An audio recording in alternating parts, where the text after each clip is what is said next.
Hello my YouTube family, welcome back another blog. कैसे हैं आप सब? उम्मीद है आप सब स्वस्थ होंगे, मस्त होंगे। स्वागत है आपका हमारे एक नए ब्लॉग में। फ्रेंड्स, आज है हमारा संकटा चतुर्थी का व्रत और सुबह सुबह हम आ गए हैं छत की सफाई करने के लिए। आज के ब्लॉग की शुरुआत हम कर रहे हैं छत की सफाई करने से।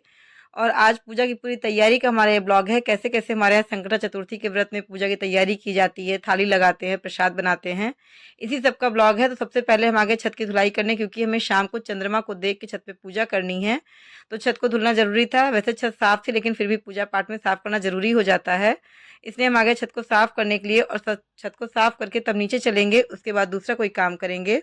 तो चलिए बने रहिए ब्लॉग में, बिल्कुल स्किप मत कीजिएगा। हमारे यहाँ पूजा में तैयारी कैसे करते हैं, क्या क्या करते हैं, सब जानने के लिए ब्लॉग को बिल्कुल भी स्किप मत कीजिएगा। और सफाई करके फिर नीचे चलते हैं, फिर आप लोगों से मिलते हैं।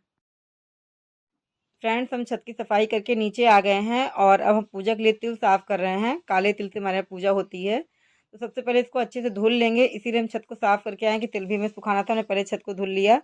और हमारे यहाँ इसी पानी से स्नान करते हैं, तो लास्ट में जब हम धुलेंगे जो पानी निकलेगा उसको हम ग्लास में स्टोर कर ले रहे हैं, क्योंकि इसी पानी से हमको नहाना होता है। हम लोग के यहाँ इस पूजा में ज़रूरी होता है तिल के पानी से स्नान करना। तो 1 गिलास पानी में लगभग निकाल लिया है, इतना काफ़ी है हमारे लिए। तो पानी को हम रख के छत अपने पास रखेंगे और तिल को छत पे सूखने के लिए डाल के आएंगे, क्योंकि सूख जाएगा तो इससे पूजा की और भी हमें तैयारियां करनी है। तो देखिए पानी हमारा ये निकल गया है और ये बगल में तिल रखा हुआ है छन्नी में। हमें थोड़े तिल की ज़रूरत थी सिर्फ पूजा के लिए, बाकी लड्डू हमारे यहाँ सफ़ेद तिल के बनेंगे। तो इसको हम छत पे रख के आते हैं। और छत पे जब तक हम दोनों तिल भी हमने डाल दिया, हमने सफ़ेद तिल भी डाल दिया है। उसको हमने नहीं धोया सफ़ेद तिल को, क्योंकि वो पैकेट वाला था। फ्रेंड्स, ये तिल हमको छत पे रखे हुए करीब 3 घंटे हो चुके हैं और हम नहा के फ्री हुए थे। तो हमने कहा धूप में बैठ के थोड़ा सा धूप भी लग जाएगी, हमें हम तिल भी साफ़ कर ले रहे हैं। तो हमने दोनों ही तिल को साफ़ कर लिया। वैसे मैं दोनों ही तिल पैकेट वाले थे, एकदम साफ़ थे, लेकिन फिर भी देखना ज़रूरी होता है कुछ कंकड़ पत्थर वगैरह ना हो। तो इसको साफ़ कर लेंगे, फिर आगे हम पूजा की तैयारी करेंगे। प्रसाद वगैरह भी अभी हमको बनाना है। तो हमने कहा धूप में ही बैठ के अच्छे से दिख भी जाएगा, कुछ भी होगा तो महीन पता नहीं चलता कभी कभी। इसको हम अच्छे से साफ़ करके फिर नीचे चल के फिर आप लोगों से मिलते हैं। फ्रेंड्स, हम छत से तेल साफ करके लेके नीचे आए और धूप में बैठने की वजह से हमें इतना आलस आ गया था कि हम बस चुपचाप जाके सो गए थे। मेरे फेस से भी आप लोग को लग रहा होगा, हम जस्ट अभी सो के उठे हैं। और अब शाम के टाइम हो चुका है, 6 बजने वाले हैं, अभी हमने कोई तैयारी पूजा की नहीं की है। तो चले पहले प्रसाद के लिए लड्डू बना लें और उसके बाद थाली तैयार कर लें पूजा की, फिर हमें खुद भी तैयार होना रहेगा। बहुत लोग सूर्यास्त में पूजा करते हैं, लेकिन हमारे यहाँ चंद्रमा देखकर पूजा की जाती है। तो मेरे करीब 9 बजे चंद्रमा का उदय होना है आज, तो उसके बाद हम पूजा करेंगे। तो चलिए पहले हम प्रसाद बना लेते हैं, तिल के लड्डू भोग लगेंगे, तो पहले हम वो बना लेते हैं सबसे पहले। तो देखिए हमने कढ़ाई भी चढ़ा दिया है और हमने तिल भी ले लिए, पहले हम इसको भुनेंगे। फ्रेंड, सबसे पहले हम तिल को ड्राई रोस्ट करेंगे। इसमें हमें घी वगैरह कुछ भी नहीं डालना है और मीडियम फ्लेम पे इसको गोल्डन ब्राउन होने तक इसको अच्छे से हम भून लेंगे, तभी इसका टेस्ट अच्छा आता है, कच्चापन निकल जाए। और इसमें से हल्की चटकने की आवाज़ भी आने लगती है। और ये भुन जाएगा तो इसको अच्छे से हम करके थाली में पलट लेंगे और इसी कढ़ाई में दोबारा से हम गुड़ चढ़ाएंगे चाशनी बनाने के लिए। तो ये हमारे तिल तैयार हो गए थे, हमने कहा इसको पलट लेते हैं और फिर से इसी कढ़ाई को चढ़ा के हमने इसमें घी डाल दिया। और हमने इसमें बहुत ज़रा सा घी यूज़ किया है। वैसे लोग ज़्यादा घी डालते हैं, लेकिन मिष्टी की तबीयत ख़राब है, इसलिए क्या कहते हैं हमने बहुत ज़रा सा डाला है। ज़्यादा नहीं, मतलब थोड़ा सा 1 चम्मच पड़ता है, लेकिन हमने इसमें और भी कम डाला। और हमारे गुड़ को देख के आपने सोचेगा ब्लैक कलर का क्यों है, क्योंकि हमारा गुड़ घर का शुद्ध है, ये मार्केट का गुड़ नहीं है। मार्केट में तो एकदम येलो और वाइट सा गुड़ मिलता है, लेकिन ये हमारे घर का गुड़ है, मेरी मम्मी ने दिया था, तो ये ब्लैक कलर का, इसका टेस्ट भी बहुत ही अच्छा आता है। और गुड़ में हमने पानी वगैरह कुछ भी मिक्स नहीं किया है, बस इसको मेल्ट होने तक अच्छे से हमने पिघला लिया। और उसके बाद हमने इसमें अपने ब्राउन किए हुए तिल को जो भुना हुआ रखा था उसको मिक्स कर दिया अच्छे से। और इसके हम लड्डू बनाएंगे, क्योंकि ये प्रसाद में चढ़ने हैं और बहुत साफ़ सुथरा हम इसे बनाते हैं। तो हमने लड्डू बनाना शुरू कर दिया, आसानी से बन जाते हैं। और गरम गरम बनाते हैं, जिससे क्या कहते हैं तब बनते अच्छे बनते हैं। और बहुत जब गरम हो लगता है तो हम हाथों में हल्का सा पानी भी ठंडा लगा ले रहे थे, कोई प्रॉब्लम ना हो। और लड्डू भी हम जल्दी जल्दी बना के तैयार कर लें, क्योंकि भी हमको शकरकंद उबालना है, जो कि पूजा में यूज़ होती है। और ये व्रत हमारा संतान के लिए किया जाता है, कहते हैं बेटों का व्रत है, लेकिन मेरी बेटियां हैं फिर भी इस व्रत को हम करते हैं। शुरू से कर रहे हैं, जब जागती छोटी तब से व्रत हम कर रहे हैं। तो मेरी 2 बेटियां हैं, फिर भी हम इस व्रत को करते हैं। लोग बेटों का व्रत कहते हैं, लेकिन जब बेटे नहीं है बेटियां ही, तो मेरी बेटियां भी किसी बेटों से कम नहीं है।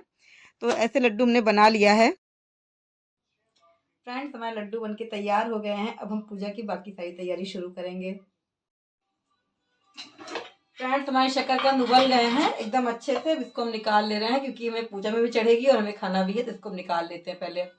फ्रेंड्स, हमने इसको निकाल लिया है थाली में शकरकंद को। इसको हम ठंडा होने के लिए रख दे रहे हैं, तब तक अपनी पूजा की बाकी तैयारी कर ले रहे हैं। फ्रेंड्स, हमने लड्डू बना लिए हैं और हमने शकरकंद को भी उबाल लिया था और अब हम आगे पूजा की थाली में तैयार करने के लिए। फ्रेंड्स, कहते हैं ये व्रत संतान का होता है, लोग कहते हैं बेटों का व्रत होता है, लेकिन संतान का व्रत कहते हैं तो संतान में बेटा बेटी दोनों ही आते हैं, इसलिए इस व्रत को हम शुरू से करते हैं। कुछ लोग इसे गणेश चौथ कहते हैं, कोई सकट कहता है, कोई संकटी चतुर्थी कहता है, तो हमारे यहाँ तो सकट कहा जाता है। तो सकट का व्रत है हमारा ये, तो इसमें हमने फूल वगैरह रख लिया है और इसकी जो गौर सुपारी हमारी होती है वो हमारे पहले व्रत से ही हम लोग इस्तेमाल करते हैं। वही गौर सुपारी लास्ट तक जब तक आप व्रत के लिए चलाई जाती है। और घी का दीपक है और तिल है, गुड़ है, इन सबसे पूजा की जाती है। तो हमने थाली में सब कुछ लगा लिया, धूप बत्ती वगैरह। और हमने कहा शकरकंद भी बहुत देख के रख रहे थे। इसमें जो शकरकंद रखी जाती है वो दोनों साइड से कटी नहीं होनी चाहिए, बिल्कुल सही सलामत होनी चाहिए, बिल्कुल टूटी फूटी ना हो। तो वो चेक करके हम रख रहे थे और इस गुड़ में तिल को मिक्स करके इसकी 4 पेड़े बनाएंगे, रो मतलब रोल टाइप का बनाएंगे। उसको हम रख के पूजा करते हैं। इसमें 4-4 सभी चीज़ें यूज़ की जाती हैं। 4 शकरकंद रहेंगी, 4 तिल की पिड़िया रहेगी, हम लोग पिड़िया बोलते हैं उसको। तो वो बना करके उसको अच्छे से थाली में रख ले रहे हैं, क्योंकि ये लगता है पूजा के टाइम पे कुछ सामान भूलने ना पाएँ। फिर भी कभी न कभी थोड़ी बहुत भूल-चूक हो जाती है। और लकड़ी का देखिए आपको चौका दिखेगा पाटा, तो इसी पे रख के हम पूजा करते हैं। हमारे यहाँ मतलब बहुत लोग चौकी रखते हैं, लेकिन हमारे लकड़ी के मतलब इस चौके पे ही रख के पूजा की जाती है। सबका अपना-अपना तरीका होता है, लेकिन हम लोग इसी पे पूजा करते हैं। तो हमने भोग के लिए लड्डू भी निकाल लिया था प्रसाद के लिए और पिड़िया इसके बाद हमने मिक्स करके रख लिया। अभी हमने पिड़िया नहीं बनाई है, तो हमने कहा पहले लड्डू रख लेते हैं, उसके बाद क्योंकि पूरे हाथों में लग जाता है पिड़िया बनाने में, तो हमने कहा कि चलो पहले प्रसाद रखते, उसके बाद बनाते हैं। तो फ्रेंड्स, गणेश जी का व्रत है ये, संतान के लिए होता है, संतान के उम्र के लिए होता है कि अच्छी आयु हो संतान की। तो पिड़िया वगैरह हम बना करके इसको रख लेंगे और ये व्रत निर्जला रखा जाता है। बहुत लोग शाम को पूजा करके खाना वगैरह भी खा लेते हैं। लखनऊ में तो हमने देखा है कि शाम को पूजा करने के बाद खाना खाया जाता है, लेकिन मेरे मायके में इस व्रत को करने के बाद चंद्रमा को देख के ही पूजा की जाती है रात में, जैसे करवा चौथ पे करते हैं। और हमारे यहाँ पूजा के बाद भी नमक वगैरह नहीं खाते हैं, आप फलाहार कर सकते हैं केवल। तो कह सकते हैं कि हाँ, थोड़ा कठिन व्रत होता है और इस सर्दी में भी रात में नहा के तैयार होना होता है। तो जनवरी की ठंडक में तो मेरी तो तबीयत भी नहीं ठीक है, लेकिन नहीं, अपने बच्चों के लिए हमें भी नहाना है, पूजा करना है, अभी सब कुछ करेंगे। तो इसको अलग-अलग तरीके से लोग अलग-अलग जगह पे रहते हैं। आप लोग के यहाँ कैसे रहा जाता है? आप लोग किस टाइम पूजा करते हैं? प्लीज़ कमेंट में ज़रूर बताइएगा। क्योंकि हमारे ससुराल में लखनऊ में शाम को ही पूजा होती है, लेकिन हम अपनी मम्मी के हाथ में व्रत उठाया था, तो हम रात में पूजा करते हैं। तो पिड़िया भी हमने बना के रख लिया और तिल गुड़ जो बाकी मिक्स कर रहे हैं, हमारे यहाँ कच्चा तिल और गुड़ का ही भोग प्रसाद भी ये भी भोग में लगता है। तो इसको हमने रख लिया है और थोड़े से तिल और गुड़ हमने कटोरी में रख लिया था। इसमें देसी घी अभी डालेंगे बाद में और इससे हम जो है गोबर के जो उपले होते हैं उस पे आग बना के उससे अगियारी करना, कहते हैं अगियारी बोलते हैं, हवन जिसे कहते हैं, वो करेंगे तिल गुड़ का। फ्रेंड्स, हमारी पूजा की थाली तैयार हो गई है।